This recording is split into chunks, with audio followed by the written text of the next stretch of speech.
Gracias por permanecer con nosotros. Seguimos aquí conversando con el licenciado Andrés Bautista, presidente en funciones del PRD. Esta semana que termina, licenciado, pues hubo una carta que fue respondida por más de un dirigente del PRD, el, diríamos, legendario dirigente como Hugo Tolentino Díaz, planteaba la formalización de un partido, una especie de nuevo PRD, con fundamento peñagomista, y fue rebatido por Guido Gómez Mazara. Algunos analistas planteaban de que eso era prácticamente un tirar la toalla de parte de una buena parte de la gente que está al lado de Hipólito Mejía. ¿Qué les parece esta comunicación de Hugo? No, yo interpreto esa declaración del compañero y gran ciudadano dominicano Hugo Tolentino Díaz como una expresión de impotencia, sí, ante la terquedad de un individuo que quiere tirar por el suelo tantos años de historia de un partido político, que da vergüenza. A nosotros nos da vergüenza estar discutiendo este tipo de temas en la sociedad dominicana, habiendo tantos problemas en este país que debemos discutir y debemos defender. Y un partido político que está llamado a ser el vocero en lo que es la demanda de la corrección de los problemas que hay en el país, lo que estamos debatiendo, en algo totalmente ilógico, porque, vuelvo y repito, ¿cómo usted pretende dirigir un partido a la fuerza? ¿Cómo usted pretende dirigir su familia cuando usted pone el mal ejemplo? ¿Cómo usted pretende dirigir el partido y respetando los estatutos, pretendiendo extenderse un periodo sabiendo usted que usted venció ya? O sea, eso yo lo veo como una expresión de impotencia, de rechazo a esta situación. Pero nadie puede dudar del PRDismo de Hugo Tolentino Díaz, porque yo creo que no hay que defenderlo, porque los hechos lo defienden a él. La pasada semana también el ex presidente Hipólito Mejía culpó aquel pacto llamado el Pacto de las Corbatas Azules, en la que se firmó, pacto que todos conocemos, con el ex presidente Leonel Fernández, que por cierto, un pacto que habilitó nuevamente Hipólito Mejía. O sea, es una incongruencia, es un poco descalificando. Sin embargo, también en esta ocasión le echó la cuava al presidente Danilo Medina sobre lo que estaba pasando en el PRD. ¿Qué tanta influencia realmente tiene la dirigencia del PLD, en este caso su presidente Leonel Fernández y el presidente de la República, Danilo Medina? ¿Qué tanto de culpa tienen? Mira, el asunto está en lo que yo planteaba al principio. Es que las instituciones del Estado, llamadas a servir de árbitros y de aplicar la justicia, se han desnaturalizado. Porque es que en la medida que se ha politizado, se ha llevado políticos a esas funciones, en esa medida las decisiones que se toman no responden al derecho, no se responde a la justicia. Por ejemplo, todo el país vio cómo la semana pasada la Junta Central Electoral manifestaba que no tenía los datos del Partido Revolucionario Dominicano. Sin embargo, aquí tenemos, por ejemplo, la lista depositada en la Junta Central Electoral. Si ustedes se dan cuenta, ahí está el sello de la Junta Central Electoral. Y eso fue una... O sea, esa fue la petición que se no le la hizo. dieron a nosotros, la Junta. Sin embargo, cuando el Tribunal Superior Electoral solicita, sencillamente dice que no. Pero el Tribunal Superior Electoral tampoco se preocupa de buscarlo. Y sin embargo, en base a eso, se toman decisiones que realmente burlan lo que es el derecho, porque es que usted, miembro del Comité Ejecutivo Nacional del PRD, el único que lo puede sustituir es la Convención Nacional. Un presidente de un partido no puede, porque quien elige los miembros es la Convención Nacional. Y si hubo la Convención Nacional en el año 2009 y no ha habido otra, nadie puede entonces sustituir a un miembro de esa convención. Es que el PRD en ese tipo de acción, licenciado, es una repetición, porque en un momento dado, cuando no convenía En el caso, por ejemplo, de Peña Gómez, recordamos que formaba un presidio. Entonces, en este caso se culpa al presidente Fernández y Danilo Medina. Las ocasiones anteriores que el PRD se ha visto, porque esto no es nuevo, es una repetición de la historia. Cuando uno se va al 90, que hubo que prácticamente frizar las siglas del PRD entre Jacobo Magluta y Peña Gómez, una situación muy parecida. Lo mismo sucedió un poco con Atuey e Hipólito Mejía.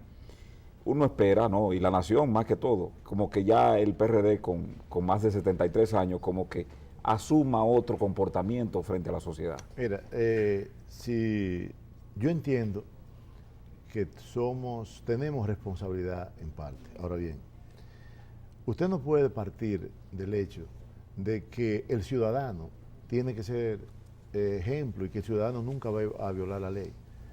Si partimos de ahí, entonces no tiene para qué haber, el Estado se divide en poder legislativo, poder judicial y poder ejecutivo. Sí, sí, sí. ¿Y por qué eso? Precisamente porque cada cual sabe lo que debe hacer, pero no todo el mundo lo hace. Entonces, para eso están los tribunales. Pero cuando el tribunal lo que hace es parcializarse, en esa medida está profundizando lo que es el delito, lo que es la falta, o no está corrigiendo. El tribunal no está para parcializarse y dictaminar a favor de una de las partes graciosamente. El tribunal está para aplicar la ley, y en este caso para aplicar los estatutos, para aplicar la ley, para aplicar la Constitución. Por ejemplo, el Tribunal Superior Electoral, en una de las sentencias o resoluciones que emite, no solamente interviene en lo que son las sanciones, los problemas disciplinarios del partido, sino que deroga artículos de los estatutos del partido para darle la razón a Miguel. En otro, entonces, dice que no se le incumben los problemas disciplinarios. Entonces, yo le pregunto, a mí no se me convocó a un comité ejecutivo nacional, no se me invitó, no sabíamos de esa reunión, y a mí se me juzgó y se me pretendió expulsar. Y el Tribunal Superior Electoral que ha hecho. O sea, el asunto está bueno, que cuando usted es uno de los expulsados. Nosotros se pretendió expulsar, porque la Comisión Política rechazó la decisión del comité, de esa pretendida expulsión de nosotros.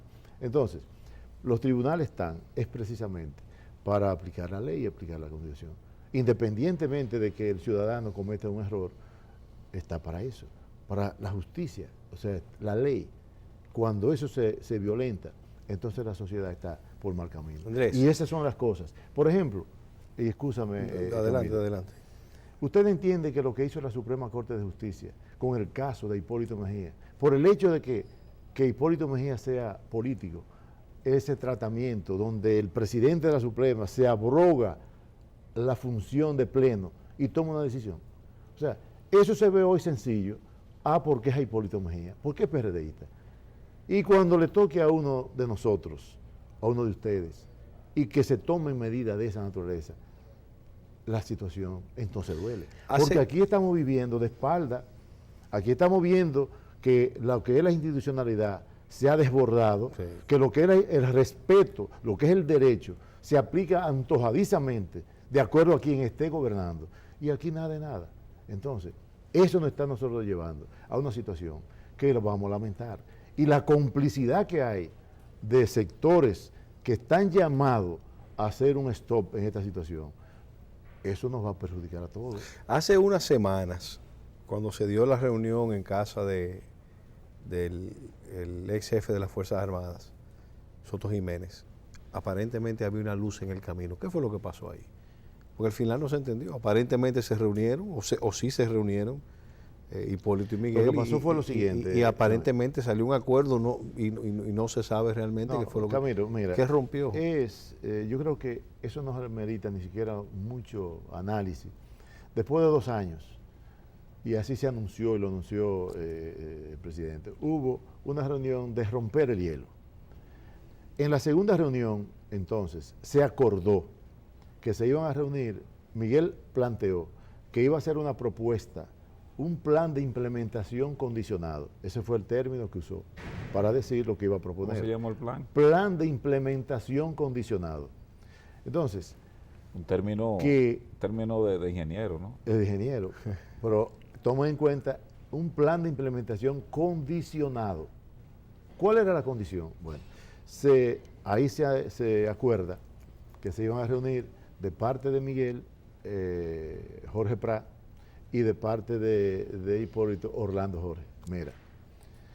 Y la propuesta es el plan de implementación. El acuerdo de los primos. Era, exacto, el acuerdo entonces, y el plan de implementación condicionada. La condición era que él tenía que ser el candidato presidencial. Así. Entonces, yo te pregunto, ¿y eso es acuerdo? Porque si estamos hablando de que tenemos que hacer una convención para elegir autoridades, pues ¿por qué tenemos que meter lo que es la candidatura presidencial en un proceso que nunca se ha dado? Que tú haces eliges la autoridad del partido y el candidato presidencial. Eso no se ha dado. Entonces tú no puedes poner un ariete. Una camisa de fuerza. Es una camisa de fuerza, eso era diciendo no quiero acuerdo. Es evidente de que el gran liderazgo del PRD no está del lado de Miguel Vargas. La gran parte del PRD está del lado de sus dirigentes y obviamente el liderazgo del presidente Hipólito Mejía. Ahora yo le voy a hacer la misma pregunta para ir concluyendo ya o sacar nuestras conclusiones y que nuestros amigos televidentes lo hagan también. La misma pregunta que le hice al principio, ¿qué va a pasar? Porque ustedes han ido a todas las instancias que deben de ir, legales, y sin embargo no pasa nada. Miguel sigue y aparentemente la convención será una convención secreta porque tampoco se ha dado fecha, si no me equivoco.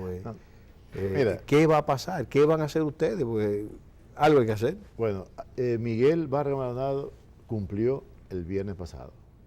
No es presidente del partido, es expresidente del PRD. Ay, mi madre.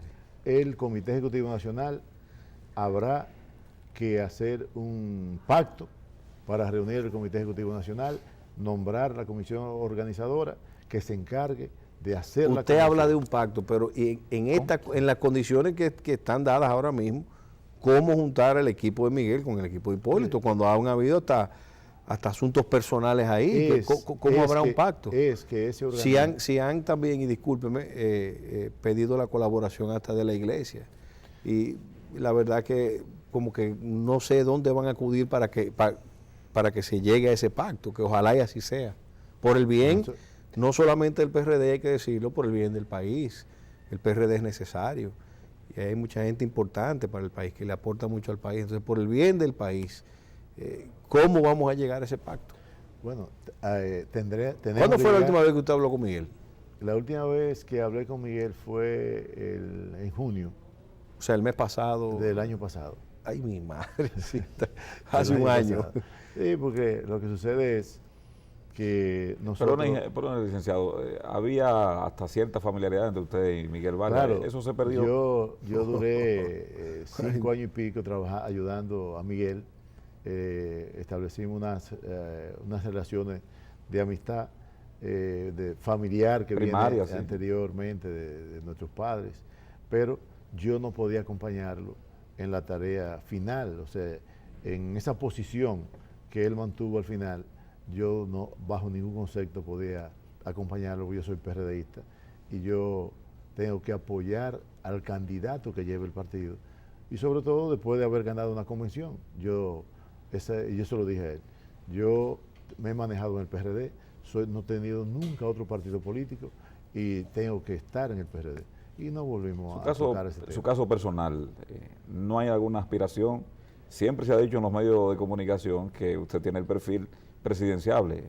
No está pasando por su cabeza ahora que hay ciertamente en el 16 tal vez mucha disponibilidad dentro del propio PRD, porque uno está viendo muchas aspiraciones dentro del PRD. Mira, la verdad es que, y lo digo con toda honestidad, para mí lo importante ahora es ver cómo nosotros rescatamos el partido, porque definitivamente si no logramos estructurar el partido que este país necesita, el PRD que este país necesita, hablar de aspiraciones, hablar de candidatura no es más que, yo diría que hasta cierto punto, con el respeto que me merece todo el que quiera aspirar, pero en este momento eso es algo que no le veo lógica, no le veo sentido. Ahora mismo lo que hay que recomponer, recomponer este partido para que cumpla su rol porque vuelvo y repito, aquí se dice que estamos preocupados, cansados del PRD. Lo que sucede es que el PRD es una fuerza política que la necesita el pueblo dominicano,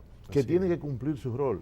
Entonces, por 2 o 3 personas, no es posible que se eche a pique toda una militancia de decenas de años, de una militancia que se ha mantenido solidaria, de un pueblo PRDista que merece realmente otro trato de parte de las autoridades. Bueno, licenciado, gracias por estar con nosotros, acompañarnos en el día de hoy. Esperamos, no solamente por ustedes, los dirigentes del PRD, que esta situación se mejore en el PRD, sino como usted bien lo ha dicho y como lo hemos dicho nosotros, por el bien del país. El país necesita oposición, necesita los hombres buenos del Partido Revolucionario Dominicano. Hasta la próxima semana. Nos vemos.